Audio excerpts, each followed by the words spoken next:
They say all men are created equal. Shot! Master! I pull out the Glock.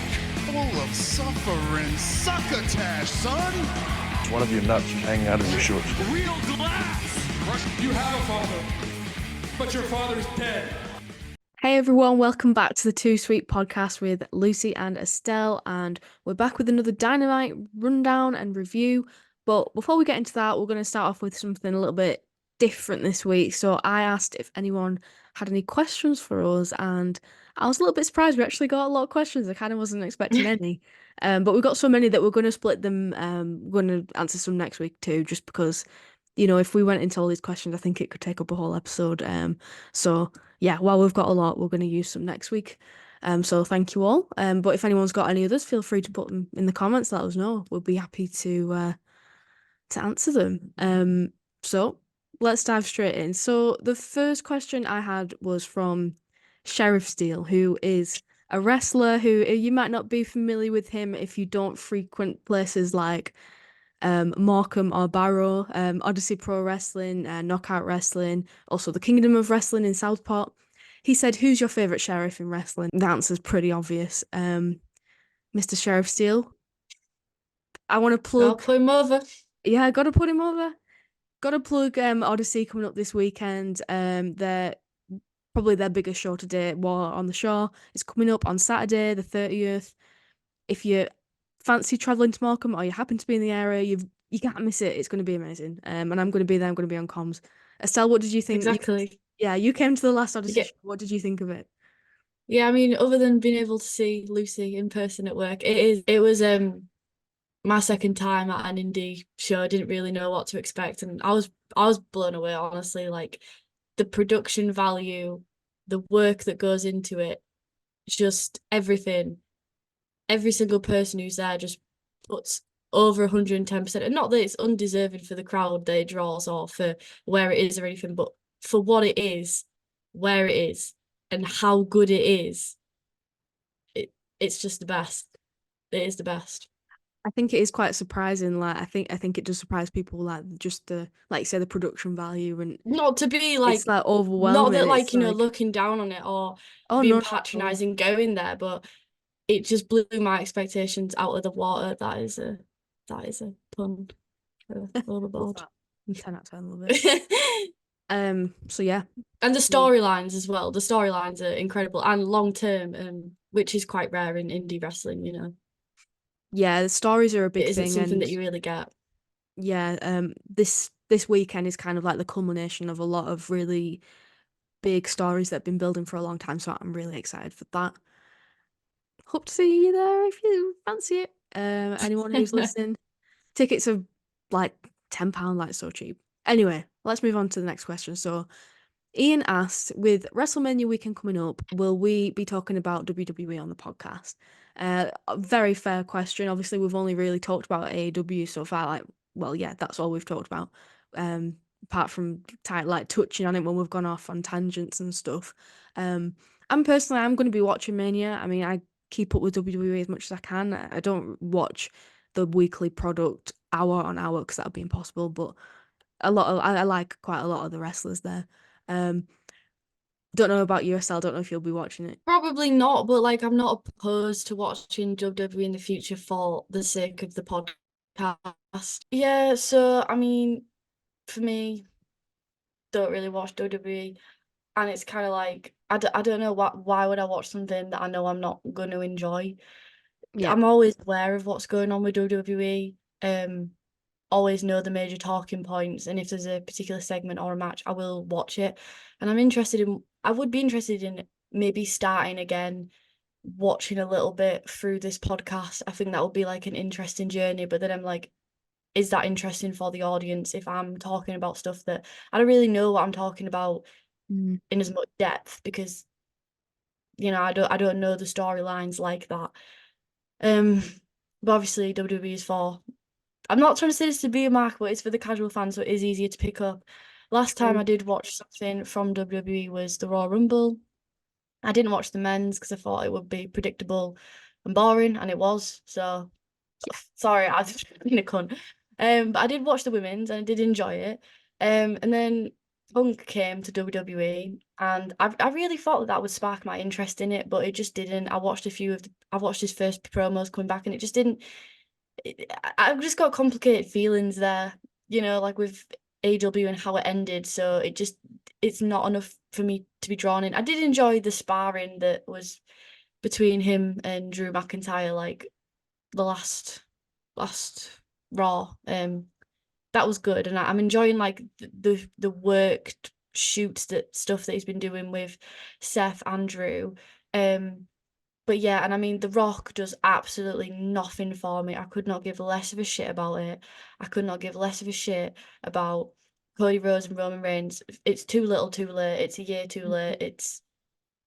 It was one of the biggest missteps, but like I'm intrigued by the Netflix deal, Oh but I yeah. think at the end of the day, they're in the biggest boom period of all time, so they're just going to keep on doing what they're doing, and it's drawing fans, and that's fair enough. But if Mhm. I've watched it and I've decided it ain't for me, it ain't for me. So, from my perspective, anyways, not just shitting on the product, it's like I don't want to come on here and just be negative about something because it's not for my taste, and I can appreciate it. I'm not, and when I'm talking about this, I'm not hating on it as in a tribalistic way. It just genuinely is just not to my taste. And I kind of get a culture shock watching WWE now. That I'm like, would that be interesting? Would that be an interesting perspective? I totally get it because we don't want to turn anyone to one of them podcasts that just chats fucking shit all the time. Like negativity we don't need The more of Jim that in Cornette wrestling. one. Except we're like the Jim Cornette for WWE. Yeah, we don't need more of that in wrestling. Like, I totally get where you're coming from. If it's not your thing, then why would you watch it if you know you're probably not gonna like it? But if that's something like you might be interested in watching, then let us know in the comments. We might take it on board. I mean, we might not. I'm not making any guarantees, I but mean, NXT, I've heard a lot of chat about NXT, and there's some talent that I've gone out my way and I have watched some matches. Yeah, like I hear names going around. I've never seen a Trick Williams match. I've never seen who else is popping at 2.0 nowadays. I don't even oh, I know. don't really know. I don't watch that NXT. I lost interest when it went 2.0. But people really rate it, so Mm, I haven't even really given 2.0 a chance, so maybe that is something I could do. But I think what Lucy's saying is totally right. Do we really need is it better to focus on more what you're passionate about and what you're really interested in yeah. and create some positivity? I say that, but we Not do that shit we're always a bit positive. too. Yeah. But Yeah, so I it makes complete sense. It's totally unless fair. like the elite sign for WWE or something crazy like that. Oh my God, imagine. But for me, I'm probably one of the most indifferent, neutral wrestling fans ever. I'll just watch anything. I like anything, and I don't feel any particular loyalty to any company or anything. I just like watching wrestling, and that's it. Um, I think it's just part of my routine just to put on the highlights from Raw and just sort of have them on. That's just You part of don't my just get too life. emotionally invested. Well, It's like yeah, and I just not really. And I just get emotionally invested for my favorite wrestlers. For me, it's not about the company; it's about the individuals. Um, that's so totally I'm really emotionally attached to Sami Zayn. And I love everything that he does. So yeah. So to answer the question, I get like we're not going to be going in like a massive analysis of WrestleMania. I mean, two fucking nights, who can be bothered anyway? but Um, I'm sure there'll be some interesting talking points and yeah. we'll just kind of see when we get there how we're feeling and if something crazy happens or because we do want to branch out just from AEW. Like there isn't just WWE and AEW, there's a lot Oh more yeah. going on and we do eventually want to branch out. And there's a lot of past WWE things that I'd love to talk about because I am Yeah. passionate about that and it would come across well and I know what I'm talking about. Oh yeah, we have a lot of history. There's like so much stuff that like we feel passionate about that would be great to talk about. Yeah, like you said, it's not just purely AEW that we're into and there's lots of other stuff besides AEW and WWE as well. Speaking of which, that kind of segues really nicely into this next question from Jay from Twitter, who said, um, "What non-WWE match from WrestleMania weekend are you most excited about?" For me, what came into my head immediately was Ring of Honor, Supercard of Honor. I mean, I'm not. We've said this on the podcast. We don't like watch Ring of Honor week on week religiously, but I have seen some of the card for that. It sounds quite good. Athena versus Hikaru Shida. I think that'll bang. and Eddie Kingston versus Mark Bristow as well. I might have to try and watch that show if I can. Yeah, definitely. Definitely. Especially like I think Sheeda versus Athena, that'll be top tier. Still don't understand why she's not on the main roster. We've talked already on this podcast how much we love Yeah. Athena. We love you, girl. Yeah, that'll be a great match. So another question from Jack on Instagram. Who are some of your favorite commentators or interviews who aren't the obvious names? So I feel like when you say obvious names, I guess you mean Renee Paquette, Michael Cole, JR, etc., etc. So for me, what came to mind immediately for me was like Brit rest commentators. So people who do indie shows in the UK. They might not get anywhere near as much attention as like AEW, WWE commentators, but they deserve to because they're actually really good and they've been doing it for a long time. So I'm talking about people like Simon Hill and Mark Adams. They're both amazing, and I've had the privilege of working with both of them, and they're so nice and they're so easy to work with and they're so good at what they do. Like they bring so much to the product. And I think what you were saying before about Odyssey having high production value, I think having those people working in the background who have that experience and can bring that to the like on demand, like the recording of it, it's so valuable and they work so hard and they're really good. So yeah, shout out to those two. Um, Outside of that, I like Tom Hannifan on TNA. I don't watch TNA all that much, but what I've seen, I think he's really good and he's improved so much from when he was in WWE. Um, Walter Stewart as well. He's the lead English commentator in New Japan. He's great. Um, how about you? Yeah, I mean, Lucy Simons, of course, is my favourite commentator in my heart forever. My favourite play-by-play. You My know, girl. hope she stays. Hope she never goes to the dark side. She just always plays it straight, middle of the road, like she says. Most neutral voice in wrestling. I'm non-biased. I'm. The people's voice. Oh, I was thinking maybe Mauro, but is oh my God, he's yeah. kind of like but he's kind of faded out a bit into obscurity. You don't really hear Yeah, much I don't know. nowadays. He's not really in wrestling anymore, I don't think. I mean, hopefully he's doing all right. Like I know he's had some mental health troubles, so Hmm. hopefully he's prioritizing that. Um, but yeah, I mean, Paul Heyman back in the day with Yeah. JR, Hmm. great duo. Um, I feel like we've talked about AEW commentary already, but we're just absolutely spoiled. Hmm. Um, to the point where there's many great wrestlers that in the future could become commentators. Like I enjoy Danielson when he's on the Yeah. way. I love Mox. I think Mox would be Me my too. pick because he is so passionate and it just comes across so well. Um, Jericho, I mean, I know we're all kind of sick of him, but he's a great commentator. If he went away for a while, then came back as a commentator, Yeah. or was retired into commentary, I don't think it'll ever happen. I think I he'll think wrestle he till the loves day he wrestling dies. too much, doesn't he? He's just one of them guys. Yeah, but yeah, on obviously most controversial opinion I possess. Oh, I know But where this is going. everyone who knows me and who speaks to me about wrestling, like it's gonna come up eventually. But one of the greatest heel commentators of all time, just a class act, Just by the way, like I don't cult think you can personality, predict where this is going. Like if someone's listening and don't know who's Estelle is about to say, I don't think you can predict what she's about to say. an absolute dilf. By the way, I just want to put that out there. I mean, if you thought you knew, now you definitely we've been thrown off by that because fuck me, that is not accurate. Can I just say on now? on screen he plays a heel, but in real life he builds orphanages for people in Africa as well. Stand up guy, misunderstood, the man that needs no introduction. It is of course JBL. Just Okay. You have that opinion. We're not here to bash people's opinion on this podcast. But but on that SmackDown era, like it is just peak. Like his one liners, and granted, has he done some things? Yeah. haven't we all done things though? But But he's built them maybe that's why orphanages. he's so good at playing a dick. I don't know, man, but it's just great. And I just miss him so I feel like I'm the only person who misses him like so much. Yeah, yeah, yeah, that sounds about right. I think you probably are. Yeah, at least you're consistent. This kind of is one of the things I just remember, like, when I first met you, it was just like, oh, JBL's great. And I was like, are you joking? Like, laughing, like, oh, yeah, haha. And no, she weren't joking. She weren't joking. At least you're consistent.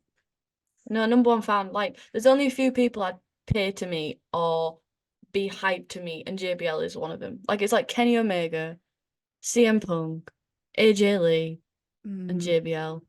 Yeah, one of these Those are the three, people I want to meet. not So like the let's other make it one. happen. Let's make it happen. Let's link up Estelle and JBL. Can someone make this happen? Okay, I'm gonna move. I'm gonna move swiftly on from that. I mean, you might have the same answer for this question. Charlie asked this question: who is your hmm favorite wrestler, and how has that changed from being 13/14 years old?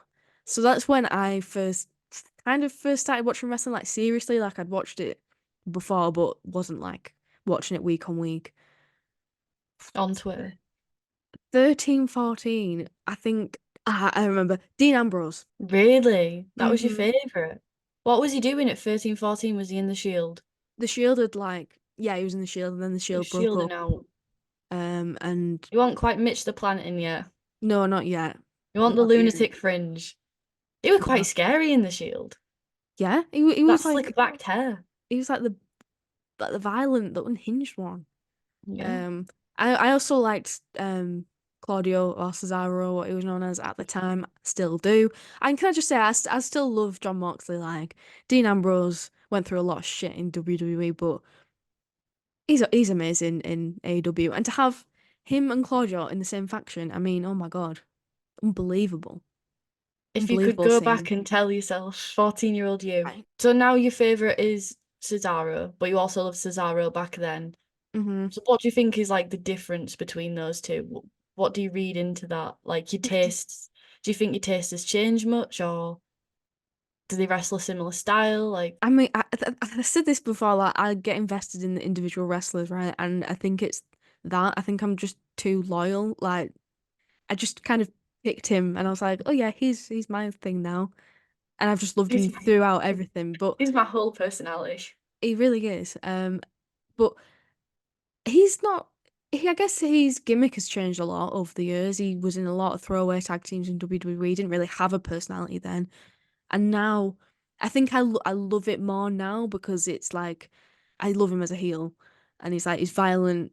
All these violent guys are just together in a team, and they just want to win as much as they can, and they love wrestling, and they'll do anything they can to win, and I adore that. And I think I still would have thought he was one of the best wrestlers in the world without that, but that's definitely kept that sort of passion alive, And to for see lack of a him better term. at his like potential for you, I guess, because you always believed in him. Oh yeah. Even before he came to AEW and went on to his peak, Yeah, for well, lack when of he better. faced Seth at WrestleMania and he won, I mean, to me, that was peak of my life. And I was like, oh my God. And I was like delusional thinking he was going to win the Elimination Chamber and like go on to fight for the Oh, title, to shit be like delulu. this. Yeah, but that's For me, just the it way was I the am. best of seven with Sheamus that really like Yes. switched me on to him. And Yeah. Sheamus as well, to be fair. I was like blown away by that.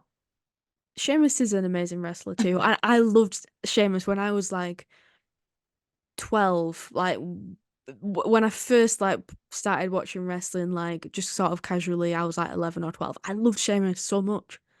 Yeah, Him that him and CM Punk, WrestleMania 7 second match. yeah, I was so The into that. highlight of your life. I was so into that. I didn't know that the internet was like blowing up, exploding. I loved it. You don't give a fuck about Ring of Honor, man.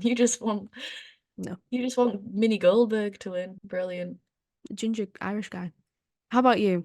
Yeah, so for me, I'm a very loyal person, so my favorite wrestler from about like 8 onwards was CM Punk. And Yeah, yeah, 13, 14, still a big CM Punk fan. Obviously by like 14 he's left the company. Um, but CM Punk had like a massive impact on me growing up. I know Lucy as well yeah, is equally massive fan. Um, like for me, when I really got emotionally invested in wrestling was when I was about 11. Didn't have the best living situation. Sob story. But really got into wrestling, and to see that like I don't even know, like that anti-hero, underdog, anti-corporation sort of person who did not have a handout. I felt more represented by him as a kid than John Cena, so I really Right. rooted for Yeah. him. And like I say, it was the pipe bomb and the summer punk that kind of peeled the curtain back and made me the wrestling fan that I am today. And then obviously he left, and for so long, if anyone asked, I would always say he was my favourite. But then gradually Mm. I went over to New Japan and got really big into Kenny Omega, which is my current favourite wrestler. And if anybody asked, who's your favourite wrestler, Estelle, I'd say my favourite wrestler of all time is CM Punk, but my favourite wrestler right now is Kenny Omega. And so when CM Punk came back, it was mental, you Yeah. know, for everyone, but Massive. especially for those of us like Lucy as well. She loves CM Punk. It's one of her favourite wrestlers. Just mad to see him in the ring. But for me as well, Kenny's my other favourite wrestler. So obviously I was hyped for that, and we all know how that ended. So that was Mm. hugely disappointing for me. But it was really interesting because I'm such a huge fan of both. And you are going to have a favourite at the end of it. Like, Kenny is my favourite because, like I've said earlier, I'm not watching WWE anymore. Which, if you told me at 14 or even 17 or 18, 19, CM Punk's going to come back and there's going to be a fallout and then he's going to leave AEW and just go to WWE, well, I'd say, well, obviously I'm watching WWE then, Mm. but I'm not. I'm not. But I'm not missing a Kenny match. He ain't in right now because obviously it's diverticulitis. But yeah, and I guess stylistically, styles have just changed. Like, obviously, I appreciated CM Punk when he came back. I thought he's still untouchable on the mic. He's still the best in the mic, and he could still put on a hell of a performance. But yeah, I've just got a totally different taste in wrestling. Yeah. That caliber he doesn't work to because of his age and because that's never been his style. But and as well, Kenny's my favorite of all time now because CM Punk started the change. He's like the catalyst of the change, and he spoke about the change. But Kenny actually did it, Mm. not in a Yeah. nasty way. But Kenny actually did. Kenny started the alternative company, and Kenny had the balls to walk away from WWE. Not to say that Punk done, but yeah. And I just think he has greater like humility, maybe, and a bit Mm. more knows where to take a step back. And Yeah. he obviously like he runs the company as an EVP, but he doesn't overshadow people. And I think Punk's intention, obviously, when he came in, was in the best place. Like, I'm going to help these young people, and I'm going to. I don't think he came in thinking I'm going to ruin people's lives. Like, no, Mm. that wasn't. But it rubbed people the wrong way. But it's worked out the best because now he's probably going to take over NXT at some point, Mm. and he's going to develop the stars and he's going to give them the rub and he's going to get that validation as a veteran that he's always wanted. Um, but yeah, Kenny actually did it, and Kenny is like what Punk talks about. But I'm Yeah. not dissing him. I'm not dunking him. And he'll always have a place in my heart. But yeah, That's such an interesting point, and you're right. But like, I never actually really thought of it like that before. But yeah, it's crazy that CM Punk's gone back to WWE. Like when it happened, I sat my partner down, who's not a wrestling fan, never mm, watched it before he met me. I was like, "Do you understand why this is such a big deal?" And gravity. he was like, "Yeah," and I was like, "No, you don't. Let me start from the beginning." And I started from The law. yeah, I went through the law of CM Punk's career from the very beginning. And I was like, shit, this is crazy. Like, this is a lot. Like you said, he meant a lot to me when I was that age. And I had a poster of him in my room, and I was obsessed with him. And I'd like write his quotes down everywhere and shit like that. Yeah. And the fact that we got to see him together at Wembley, that was amazing. But then that's when all that shit happened, and it's hard to comprehend when you sort of like idolize someone that, yeah, they can be an asshole, but it's okay to say that they can act like an asshole at times, and they're not always going to be in the right. And like you say, Kenny kind of has actually stuck to his guns and done the things that Punk talks about a lot. And the But fact that he's back in WWE, it's crazy. yeah, I want to know. I want to but it's tell like Cody, podcast. innit? It's like Yeah. they'll never be able to. I think deep down, both of them, they'd never be able to get away from wanting that validation. And some people can't. And you always talk about it. And you say some wrestlers they want that WrestleMania moment. And I'm like, Hmm. yeah, but come on, like in that. But you're like with MJF, you're like, no, he wants that WrestleMania moment. I'm like, it's just WrestleMania, Lucy. But it's true. Like for some people, it's what they've It's grown up everything. on. Even if they tell themselves like, I don't want it, there's some people that just You know, they'll always want that. It's like the validation of like your mum or your dad, you know, that didn't Oh, love you for growing real. up, and you want them to love you and you want to prove them wrong. I mean, look at McIntyre, look at Yeah. just loads of people that have gone back, and yeah, they had multiple choices, but they went there because that's what they want. You know, Jay White, it was his first choice over AEW. The contract fell through because at the time, I think like they were going through a financial situation. They just hired loads of people, so that's how he ended up in AEW's hand. But that was his first port of call. So the Yeah, I power, think they'll never lose their power. yeah, unfortunately not. It's like they proper monopolize the wrestling business. And that's why I don't know why people are so tribal against it, because I think it's really good that they've got legitimate competition in AEW. But WWE will always be that billion-dollar company that Yeah, you has don't need to worry about it. all these Don't years need of to worry about history. it. Yeah, the money is not an issue there. They've got a Netflix deal. Exactly. Some wrestlers are always going to want, like you say, that WrestleMania moment. That's what they want, and WWE, I think, in some sense, is like the safe option because they can afford to pay huge contracts, and you're going to be thrust into a main event, not main event, but like a big spotlight, become a household name overnight. With AEW, you don't have that, I think. Well, if you're of a higher level, though, your contract could be significantly more, like Osprey, Mm. Monet. But is that the wise thing to do? You know, that's a whole other. It's a whole other conversation. We could do a whole podcast episode on this, but maybe we should go into Dynamite now because we Yeah, just yeah. mentioned Osprey, so that's a nice segue onto the first match from Dynamite this week. Yeah, so we went straight into the Osprey versus Shibata match, which was set up last week. Danielson obviously had the match against him, and Osprey was like, "Well, I'm going to go against him and show you how it's done," essentially. Um, yeah, I mean, so my opinion's opening with Osprey, not to be a demo bro, but at the end of the day, he has not been doing great numbers. So I'm interested to see what the demo is this week. I haven't seen it yet, but he has been tanking it a little bit, because people don't know who he is, and I just think it's not that I don't think he should be on the show, but if as your first segment, like New Japan guy Shibata and Will Ospreay, it was just I kind of looked at it, but and I was excited for the match, but it just this show was very wrestling heavy, and there's nothing Oh, it wrong with that. was. But I really enjoyed the last bit of it, but it really felt a bit collision-y. Like this match felt like a collision match. You know, it just didn't feel Mm, like this show just didn't feel like what I'm used to Dynamite feeling. There was some great wrestling. It was a bit different. Like I said, promos, we just got loads of video packages, and the video packages told the story for us. Um, but yeah, again, like we ended it last week talking about casual fans and drawing more people in, and as selfish as it is, like yeah, of course I want to see Shibata versus Osprey. Yeah, I can't. Oh, that's awesome for me that I get to see it straight away. Um, but at the same time, is that the wisest thing to do as a business? But obviously, we talk about metrics of success, and does he give a fuck? No, he just wants to play with his toys. So I think maybe the idea was to kick off the show with like yeah, just high energy match to get the crowd yeah, going and stuff. And I think we've seen that in the past few weeks, like trying to start the show off with a bang. But I totally see where you're coming from. The match, like it was a good match, but for if you're just tuning in, you probably and you don't not that familiar with the two people, maybe you wouldn't stick around after seeing that. I I mean, I I don't get, know. We'll see. yeah, We'll we'll see. We'll see. see. Yeah. First thing I did want to say as well is something we did touch on last week is during Osprey's entrance, that camera was going mental.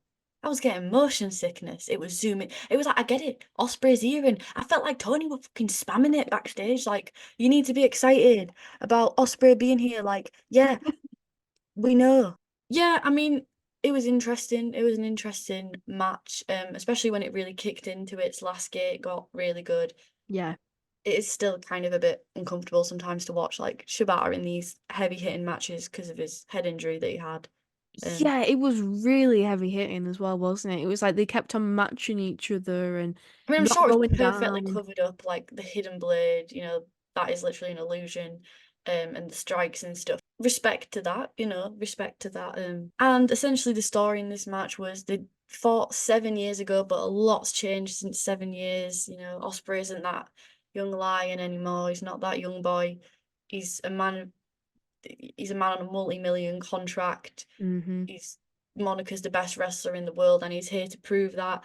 Shibata was quite stoic throughout the whole thing, kept his composure, and Ospreay picked up the win at the end with the hidden blade, and there was a show of respect at the end, which signifies that that's done, and now we can progress to Danielson because I've earned Shibata's respect. I am a great wrestler and I've taken on my foes of the past and I've like defeated my demons almost. That's kind of like what I read into that. Yeah, it was like a character development arc, wasn't it? Mm. I think for storytelling purposes, I quite enjoy that. It's like simple, but it's so effective, and it's just like, yeah, he lost to him years ago, lots has changed, and now he can beat him.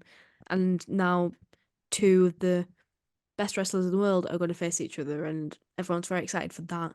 Um, I loved how the finish kind of came out of pretty much nowhere. Like it was quite unexpected. I felt. But I that feel, move it's very much like yeah, it's great. it, It's great. it keeps you on your toes for definite, and I loved how evenly matched they were. So you know, Shibata didn't come across weak at all for losing. He came across as formidable and a Yeah. challenge, but it Yes. didn't weaken Osprey, and that's a difficult thing to do to make to hit that kind of note. It's hard. I wanted to also make a point, just a general point about in this match, Shibata, he does a suplex on the ramp, and I feel like I've seen it quite a lot recently in AEW over the past few weeks, like a lot of suplexes on the ramps, and it just I don't know, it just sometimes makes me just because is it really that it's kind of stepping into Darby Allin territory for me a bit, like, is it I'm sure it is Is it worth safe, it? but it just seems like an unnecessary, like, multiple matches throughout a card will have it in. Yeah. They do that. I don't know why, because when you do something, you repeat something, it's gonna lose its impact and its like severity. So that was that really and again, I'm not knocking the match itself, it was great, and Hmm. I'm not knocking the story, I'm just knocking its placement and the use of like, we could have had this match with Shibata on Collision, and then we could have done Mm. something else with Osprey, a bigger angle on Wednesday. That's just how I would have done it.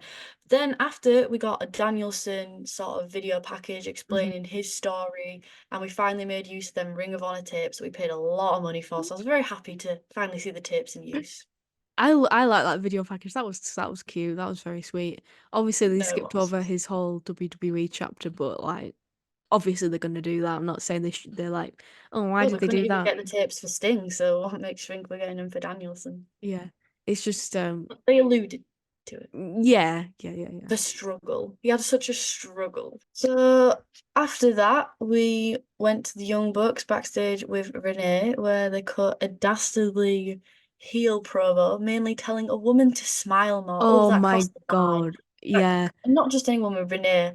You know, I love the Bucks. You know, they're kind of like a cool heel to me, but oh, that struck a nerve. That reminds me like working in a pub and men telling you, "Give us a smile, darling." Oh, I was like, oh no, don't Yeah, like that. so Pissed I me off. literally wrote on my notes, Recoiled. maybe try to smile a bit more, and then I just put, "Oh, I hate you." Oh, you That was bastard. my reaction, just, "Oh, I hate you." And we finally learnt that guy's name is Alex Marvez, so we can stop calling Yeah. him not Renee. This And they is were, development.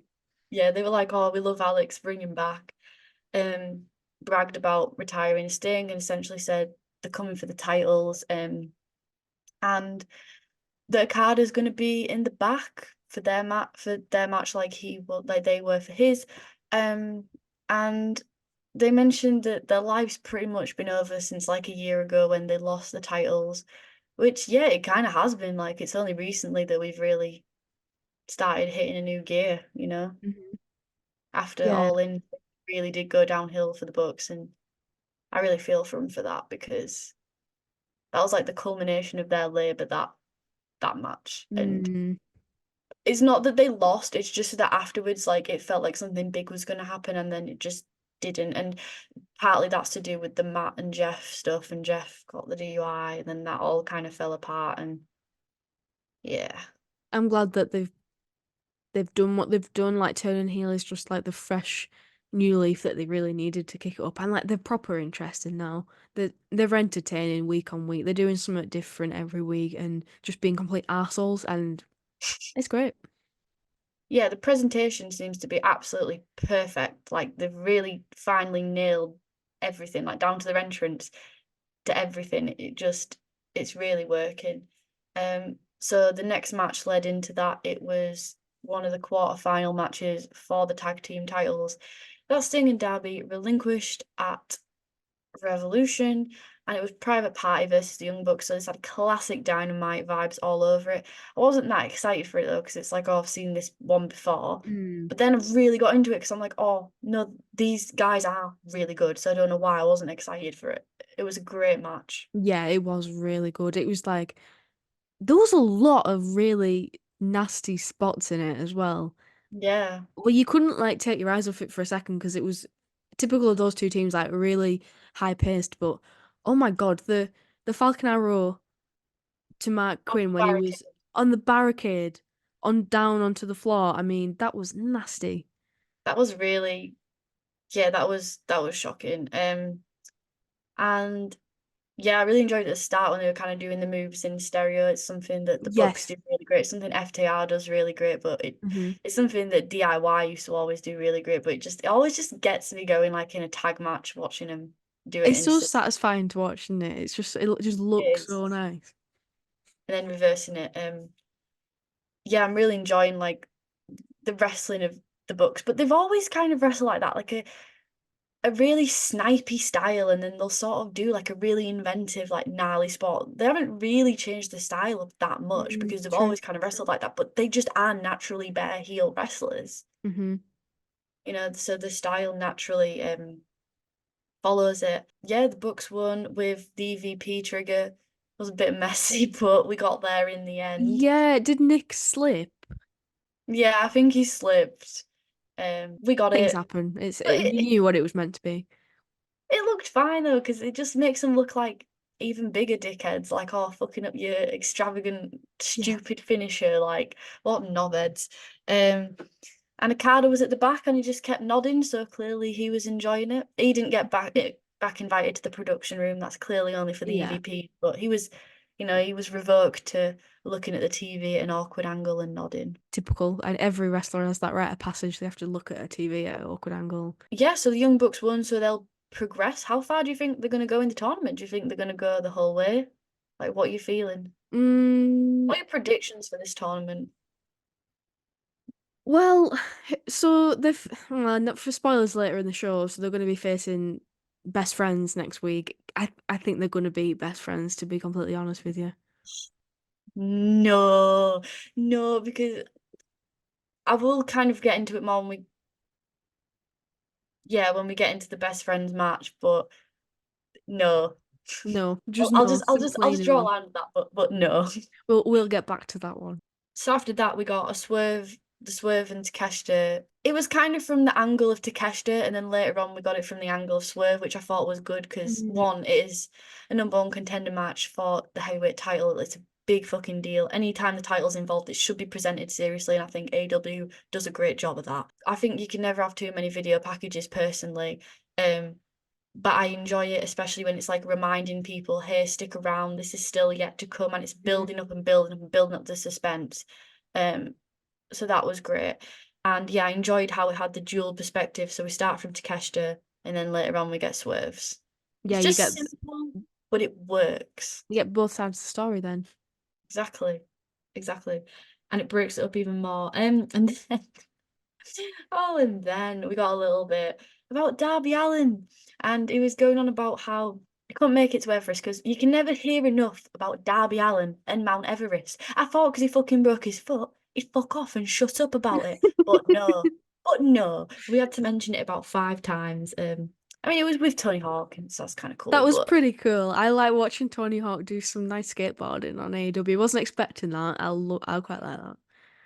yeah, and I guess it was nice of Tony Khan to, even though he didn't get to go to Everest, that he gave him that spot to like talk about it, I guess. But I was just rolling my eyes, like, Yeah, I was just kind of come like, on. yeah, we get it. You were gonna go to Everest, but To be fair, I think he came across like quite well. Like he could, I don't know. There was just he just seemed quite warm and like he really meant Oh, what he was saying about the charity. I was like, yeah, of course he does. yeah, fair enough. Like skate parks for kids. I get it, man.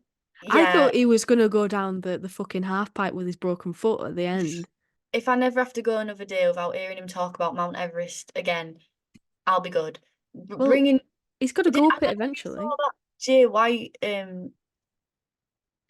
little back. They did this segment with the guns, and he's like backstage in the pool pie, and he's like, oh, like I've broke his foot, and they've got this little skeleton, and they're like throwing it down a water slide and stuff, and I was loving that. I was like, yeah, yeah, he fucking did break his foot. Yeah, and then after that, we got another eye rolling bit, which was Hmm. Jericho offering some advice. Didn't give the advice, just said, I'm gonna offer some advice, and this was poor, man. This was poor. This was worse than what I thought was gonna happen, which was that we were gonna Yeah, form a tag team. This was worse. it was so So checked awkward. out. It Oh, it was so like awkward. they don't really.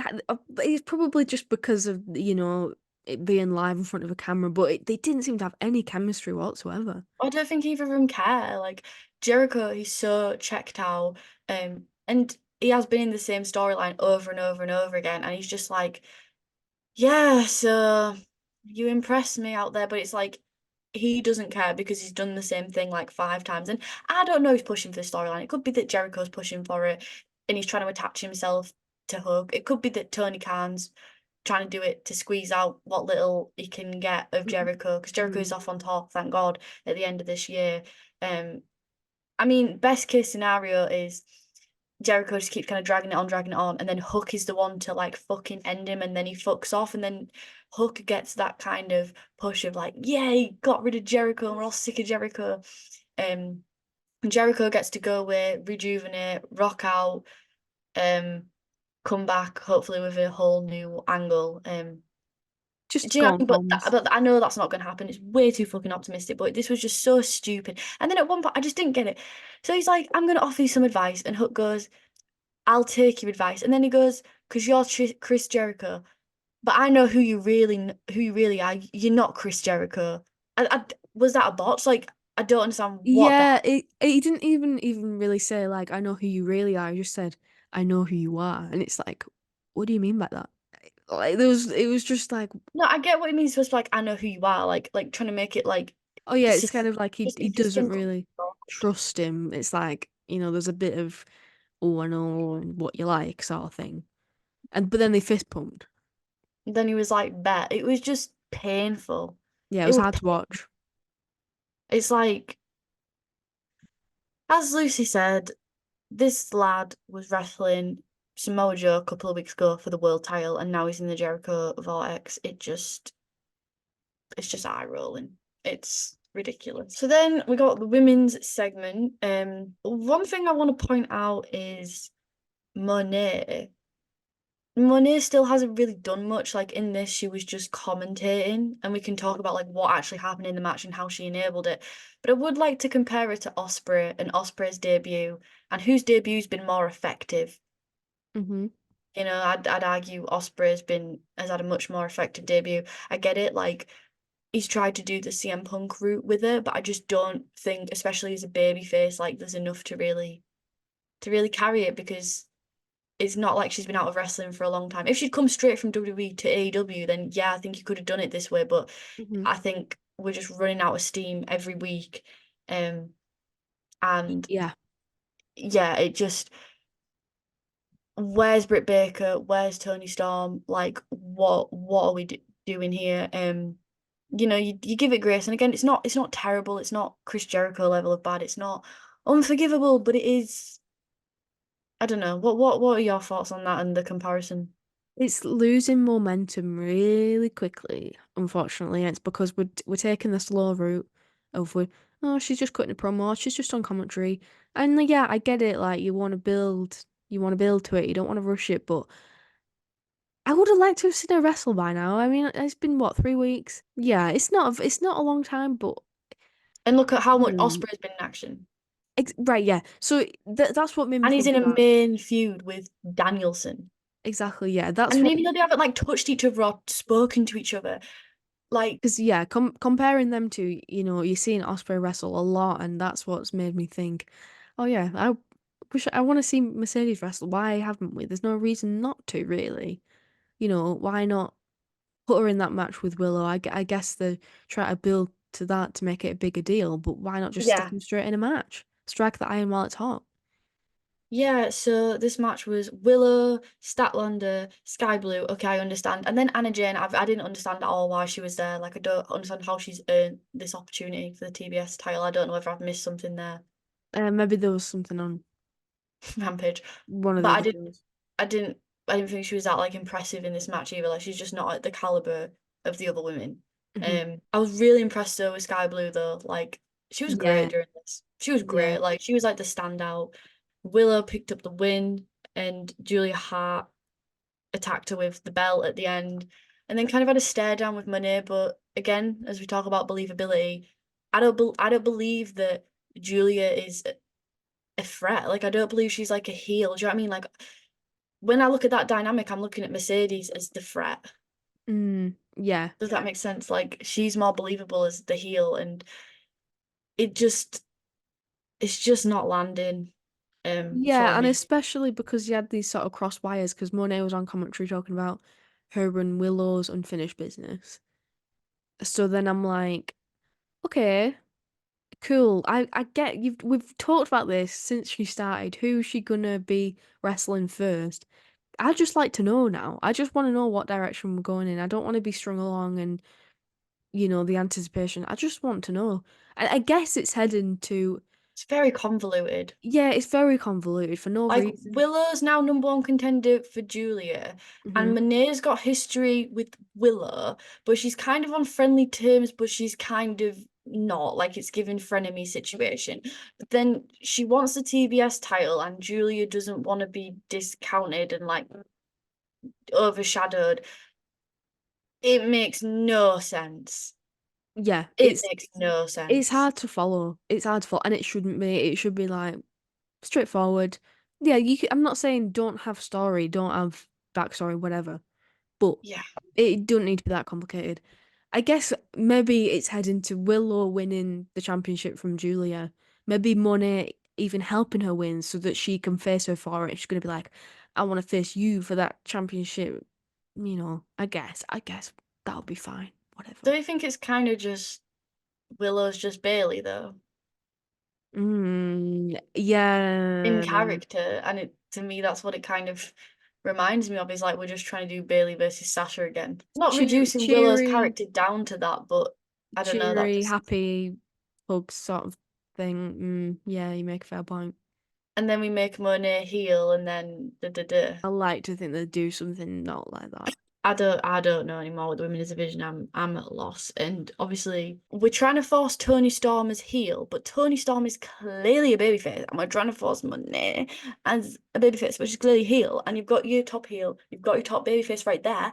Make them Mm. turn to what they're supposed to be. Make them fight. And the crowd will cheer and boo appropriately. I can promise you that. Like it will be you have gold there. You have literal gold in your hands and you're just throwing it away. I guess maybe they're waiting for double or nothing, but no, that's too soon. That's too soon. Probably more like all in at this point. You've also got Baker, you've also got Hater. It's not like Oh, you're not short of options. it's not we're gonna run out of feuds. Hmm. Yeah, you've also got Athena which you could pull up. Like you've got so much that you could be doing right now, but Hmm. Just he just not. doesn't have a clue. He just doesn't have a clue, women. Yeah. It's not just with women that he does it. He does it with when Adam Copeland came in. He does it is a belief of you need to work your way up the ranks. Let's buffer up Luchasaurus. Let's buffer up Willow. Let's buffer up my mid carders to get him up to this level. It's his booking style. But the thing is, it really is bad in the women's division because it's a very fragile division. So you Yeah. can't really afford to. I mean, you shouldn't be doing it anyway, but doing it in such a fragile situation. Yeah, and it's just like It, missed opportunities, isn't it? missed opportunities, yeah. So after that, God, talk about another fucking joke.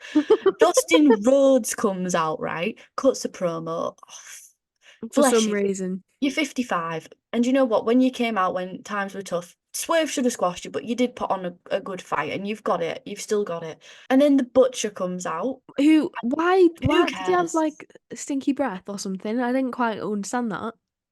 Yeah, that were weird. Like trying to play off each other there. Like, and then it was just awkward. He was like, my mustache has an aroma. And it didn't work. And then it's like, oh yeah, I'm gonna beat you on Rampage. I don't have any problem with these two wrestlers being used. I mean, they're on payroll. Let's get them in matches. But this could have been a social media segment that we just post to our Instagram and our Twitter. Why the fuck did we need to take up valuable minutes for this? I'll never know. Just anywhere would have been a better use of time than this absolute garbage. And then there was a timeless Tony Storm segment with some guy. Some Is he guy, like a famous Canadian guy or is he like Turner Classic Movies. Turner Classic Movies? Fuck if I know. I'm sure the Canadians popped for it. I'm sure it was something to do that. Then, like I say, we got the Swerve side of the promo. And then we got a really fun match. Finally, after all that bullshit, we got the Best Friends versus the Undisputed Kingdom. And I have a lot to say about this on both sides. So, first things first, just what we talked about earlier with the Young Bucks. Best Friends have never won the titles, which is shocking because Mm. talk about underrated wrestlers. That is, especially Trent Brer, so underrated. And I think it was Shivani put him over during this match of just how underrated he is because he's a great worker. Obviously, do I think he should be world champ? No, but he's a great mid carder. And you know, they came out with little t-shirts of like best friends are gonna win the big one. Oh my God, yeah, that was so cute. But they were against Undisputed Kingdom, so it's kind of like, are they going to win?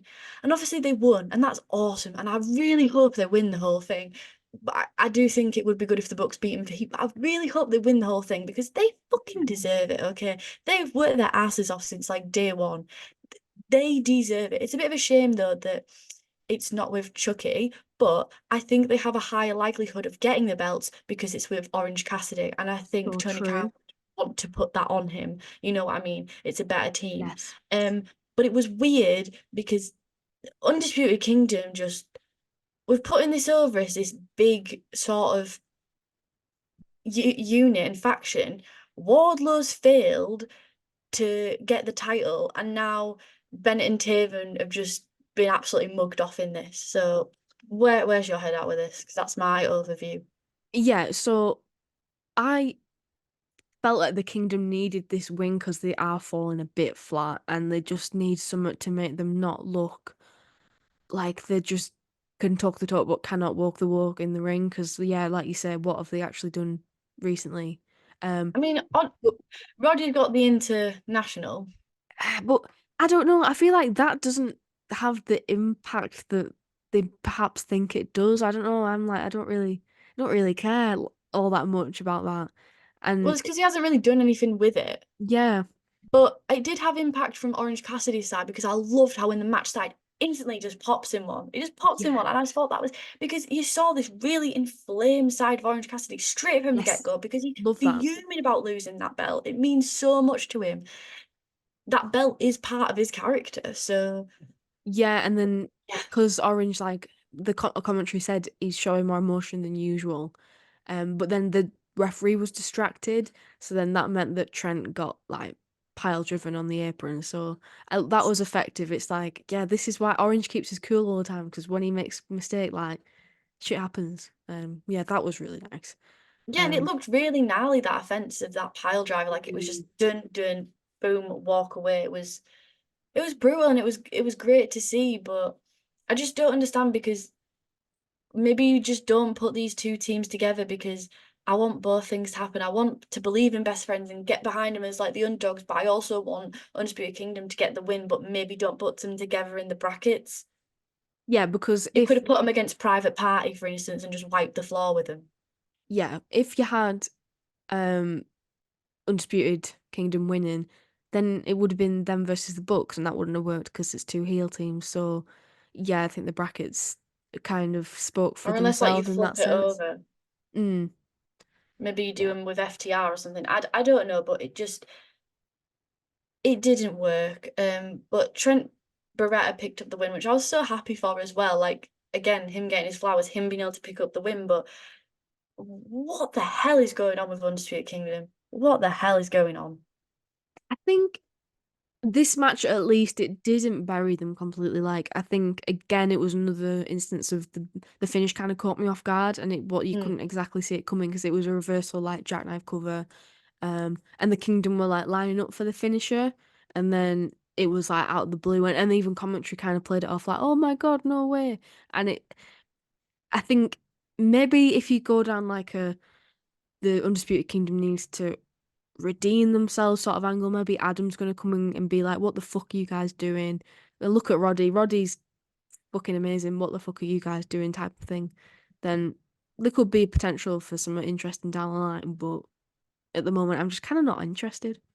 Yeah, and then for me, this is skipping ahead because the books did come out, and we'll talk about that in a minute. But skipping ahead to the next segment, Kyle O'Reilly comes out and he talks about his Mm. debut at Collision, and he's like, there's a lot of great wrestlers here. I'm not sure if I can really, kick it, but I'm going to keep doing it alone. But what I liked about this segment and what it links into with Undisputed Kingdom, and the only way we can redeem Undisputed Kingdom, in my opinion, now is he looks a bit emotionally fragile because Yeah, he doesn't think he's that good anymore. And but he's still playing it off like he's gonna try hard and stuff. But he's like, I'm gonna do it alone, but you can tell he's weakened, and like Adam Cole and Roddy, like it's almost like, I don't know, Roddy's like Darth Vader and Adam Cole's like Emperor Palpatine. Do you know what I mean? Like the puppet master of, let's poison this mind, I this mean, weak mind. I've not seen Star Wars, but I'm sure that you're right. Yeah, I mean, it's not that complicated. I'm sure you get what I mean. But Yes, and I think you're right because Roddy's second in command. yeah, It's not Wardlow. and then you've got Kyle who's like emotionally vulnerable, like you said, and he's kind of That's interesting. That is the only thing that I'm interested manipulating, about in Undisputed Kingdom and he's is not even Kyle directly O'Reilly involved. stuff.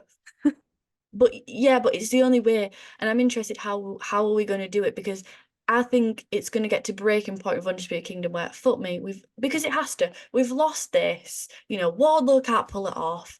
I'm injured. Kyle O'Reilly, and then we're going to really zone in and break his mind, kind of like what he did with MJF Yeah, during his friendship. And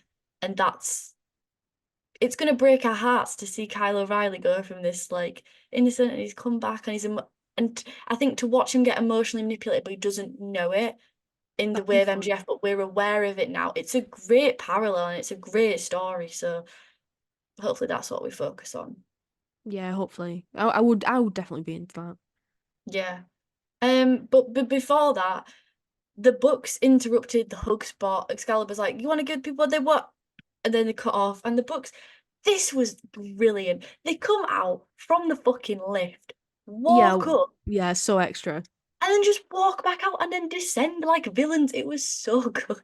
It was so good. It I was was like, wow, yeah. the Bucks are a bigger threat than Undisputed Kingdom right now. What the hell is going on? They're pretty camp, aren't they? It's just like so extra for no reason. Just yeah, I mean, the outfits today were on fleek. I mean, I'm absolutely loving it. I And they don't had know like if three different outfit changes as well. They had like the robes, and they had like the yellow, and then they had like did the you pastel ring gear as well.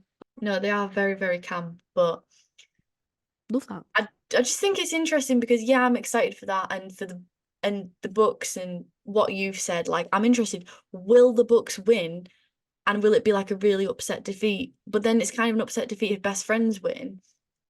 I think it's more of an upset if I feel like more of an upset if best friends win. I don't know. That's just kind of the Yeah, because it's impression. kind of like a damage to their characters, but at the same Mm. time, it's like I really want them. Like, my head says books, but my heart says best friends. Yeah, same, same. I love best friends. I want them to But go all the way, but so then we got the Edge did a little promo with his little spike weapon, mhm. and essentially he's just like, the Christian chapter's over and the Cup Open Challenge is back. So hopefully, do you know what? Get Jack Perry out for the Cup Open Challenge at like a pay-per-view. There you go. Bring Oh, okay. Okay. But did you see in the news that Tony Khan was recently asked about Jack Perry and what he thinks of his New Japan work, and he was like, yeah, and obviously this is a shoot. You know, he's over in New Japan under Tony Khan's orders, but he said, yeah, he's really happy with his work. But it came out that Jack Perry was in discussion to come back. So obviously there was the CM Punk thing and he was suspended and then he was fired. And then there was like Jack Perry was under discussions to come back, but they all fell through when it was confirmed that CM Punk was debuting for WWE. And it Oh. all fucking fell through and his suspension was carried on, which is crazy because it's like to people saying that Tony Khan don't give a fuck about losing CM Punk, like it's a massive deal. And yeah, he is. It is. Do you know what I mean? Like he threw his toys out of his pram like proper, like and properly. Like I can't even imagine like how Jack Perry must feel. Like it's not really. He was antagonistic, but it's not his fault. And then to Mm. completely have all negotiations fall through of coming back because of CM Punk, and it's like almost like seeing your ex doing better and like Yeah. kicking off about it. So I thought that was interesting. That is interesting. I wonder how that conversation went, or if that was a conversation at all, or if the negotiations just stopped because of that. Because how do you say that to Jack and not sound just Yeah, I totally think they just stopped. unreasonable? Like he just couldn't be arsed of it anymore Crazy. because he was fuming. He's like, no, you're not coming back. But yeah. So we'll see. We'll see about that. I don't think it is the last of Christian. Interesting that we were in Canada this week and there wasn't really that. Like, do you know what I mean? Like normally they try to like put in all the Canadians. I know we had Jericho and Dustin was like, oh, people love me in Canada, but we didn't get like Adam Copeland, Christian. So on to the main event. So yeah, I mean, these are two of like my absolute favorites on the roster at the minute, and I thought it delivered. So It what do you think? really, yeah, I agree. It did deliver. I thought it was definitely, in my opinion, the best match of the night. Hmm. More than deserving of the main event. Not just because, like you said earlier, it's a championship match and like not a championship match, but number one contendership for the championship match, and should be treated as such with big stakes, but also just because the two names in it and how good they are, and they really stepped up to the plate. It was a fantastic match. Yeah, I mean, I'm loving how Takeshita is in the main event. He deserves to be at this caliber. Yeah. I just hope that he stays there and doesn't get like hook treatment because he is incredible. Yeah, I mean, I think he dyed his hair, but I wasn't sure. But I wanted to mention that because his hair looked like dark. But I don't know if that was just me, like if we got those little highlights out. But yeah, it I was didn't know, looking. I didn't notice that, but that's not to say that you're wrong. No, I think so. Um, but yeah, and we had Callus on commentary, which is always Oh a yeah. delight because he's just great. We talk earlier about underrated commentators. He is also incredible because he always does his matches in a very similar arc of build up, build up, build up, and then panic. Yeah, and you really believe him when he's like, kick out, kick out. Yeah. And another thing as well, like about AEW, is they always give the main event the time. The Mhm. main events never feel rushed, and they always present it like the promos throughout the night. It's always booked the week before. It's always got build. Like it's always a great main event.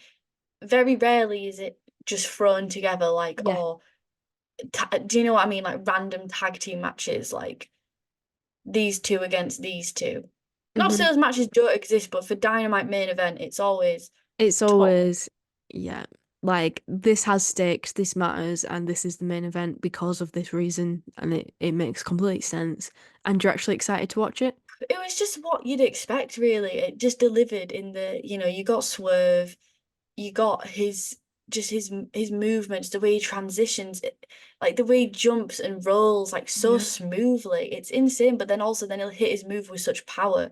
But kind of with this match, he kind of got an arm injury earlier on, and so he could never get enough power. And so, cause Takeshita is a big lad, like it's hard to keep him down. Swerve picked up the win with the Swerve Stomp and then into the big pressure. But the final stretch of the match was surrounded by near falls. Any sort of given moment, you were like, oh shit, that could be the end. And like in my heart, and in my head as well.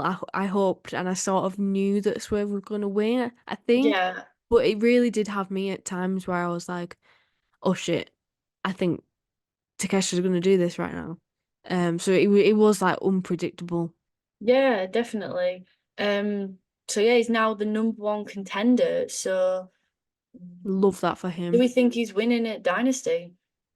Is he picking up the victory? Yeah, that's like just my knee-jerk reaction is yes, because he he's got so much But momentum where's and Hangman?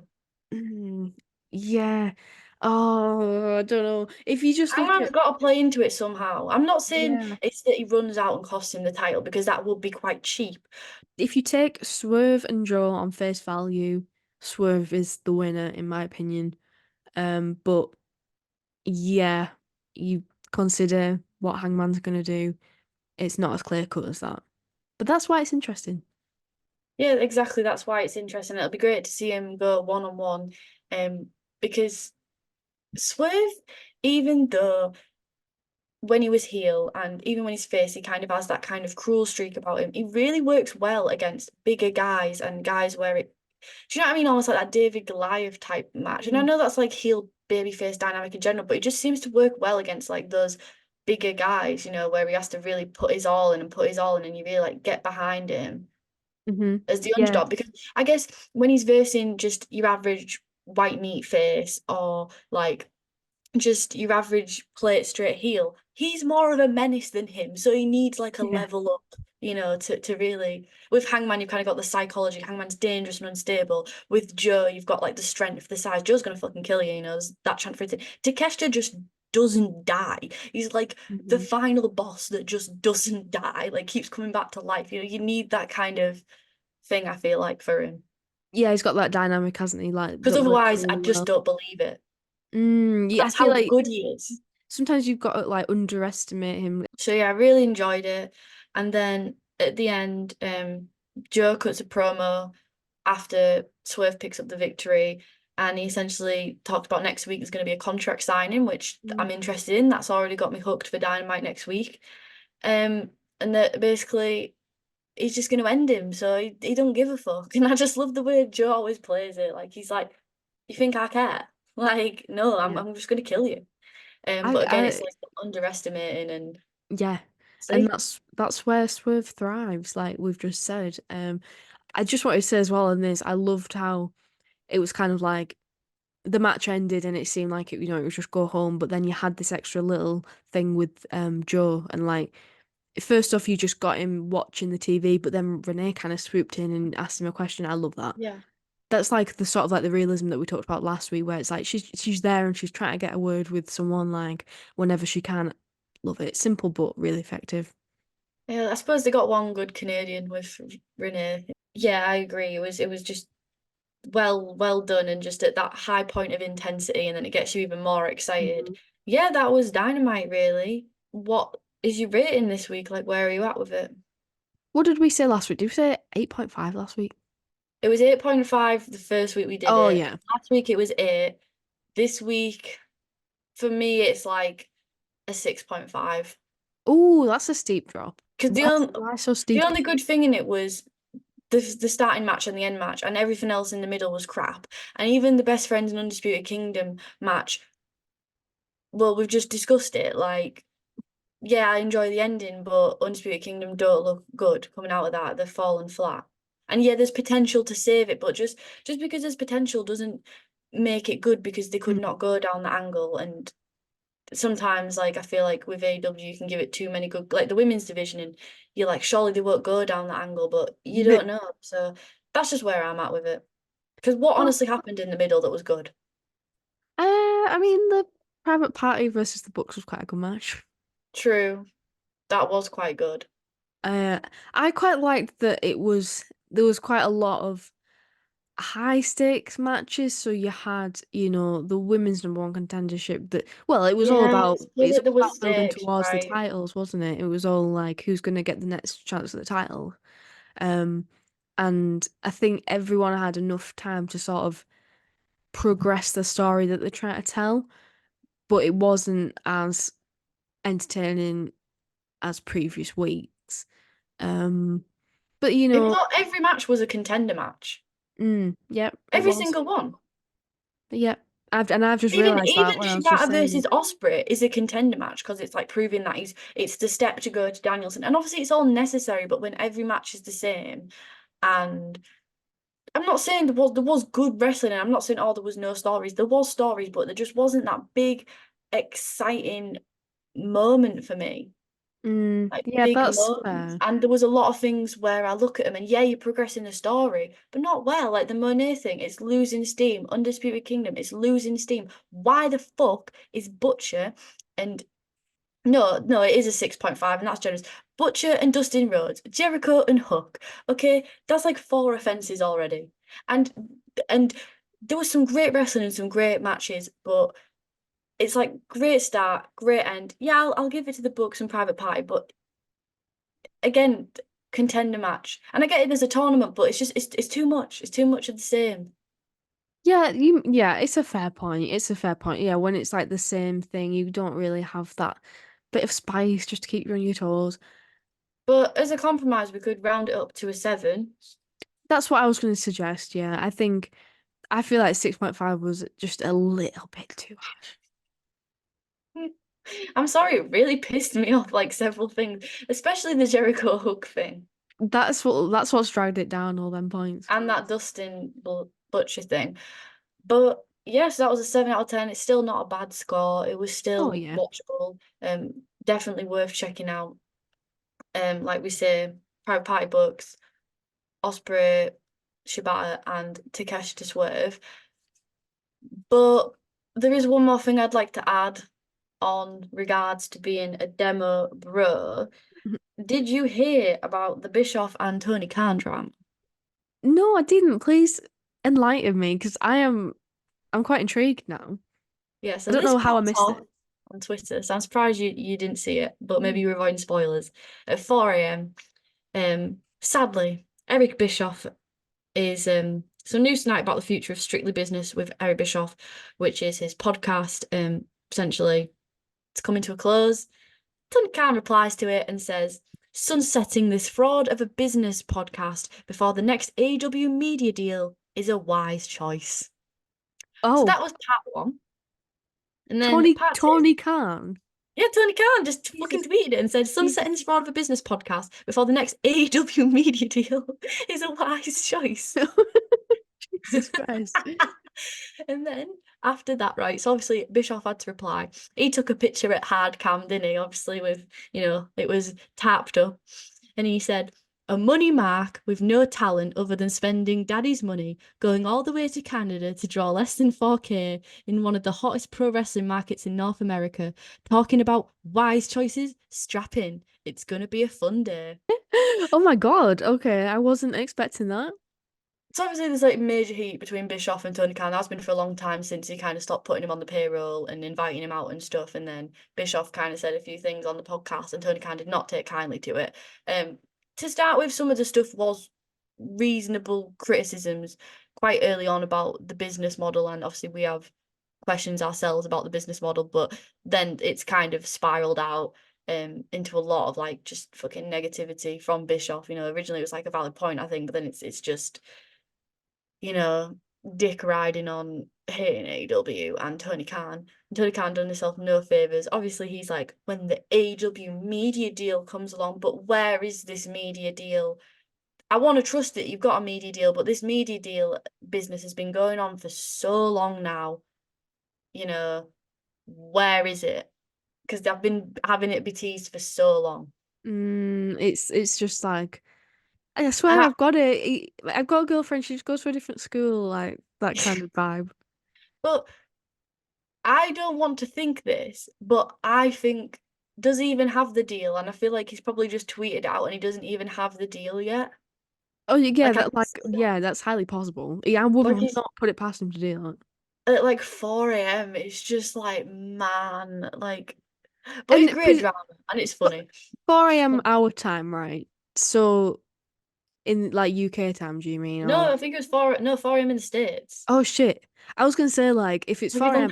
Twitter our time, at 4 a.m. That's what I'm like saying. Like it's crazy. yeah, I was gonna say like oh Dynamite won't have long finished. Like Tony, don't you have more important things to do than beefing on No, like Twitter? he's been But fuck obviously me, up all night on Twitter. Like what are people scrolling. thinking? And then he sees that his ops are posting about that, and then obviously Bischoff's point. I mean, just Pretty savage, pretty savage. pretty savage, He yeah, didn't hold but back. he did not. Shots fired, but that's why I'm really interested to know what the demo is because, I wouldn't be surprised if more's popped off since then. It's just two old, well, old. I was gonna say old men. Tony's not that old, is he? But it's just No. two guys beefing on Twitter. That was Dynamite, kids. What can I say? 7 out of 10. Finished with a bit of That's drama as well, as to be expected. And yeah, I mean, obviously, I'm really excited about the pay-per-views. I'm really excited about Dynasty. Never know how to say that word. And I'm really excited about Double or Nothing when that. Oh, that was another thing during the books. During their entrance, they like shouted out and they were like, "By the way, Excalibur, make sure you talk about Double or Nothing." I was like, "Oh, what great EVPs!" But yeah, hyped for that. And then yeah, obviously that's on All the In. 26th of May. So Yep. not that long, really. Just But just under 2 months. I hope next week we pick up the pace a little bit Hmm. and Yeah, we we gotta beef out some stories. We gotta go in with the wrestling and the feuds. that was that. And thank you for sending in your questions. We'll answer the rest next week. There's still a lot of good ones left, and they were really interesting. And you know, we've got some good ones left. So, and like we say, we're trying to shake up the dynamic of the show. Maybe next week we might mix it up a bit more. We're always looking for feedback and for progression and stuff and ways we can make it more engaging. So, yeah. Yeah, be sure to let us know what you think. If you've got any questions you want us to answer, if you've got ideas, what content you want us to do, like just let us know. We're open to feedback, and we really appreciate it. So thank you all for watching, and see you next week. I must bid you adieu, goodbye, and good night, bye. I wish you died in the womb!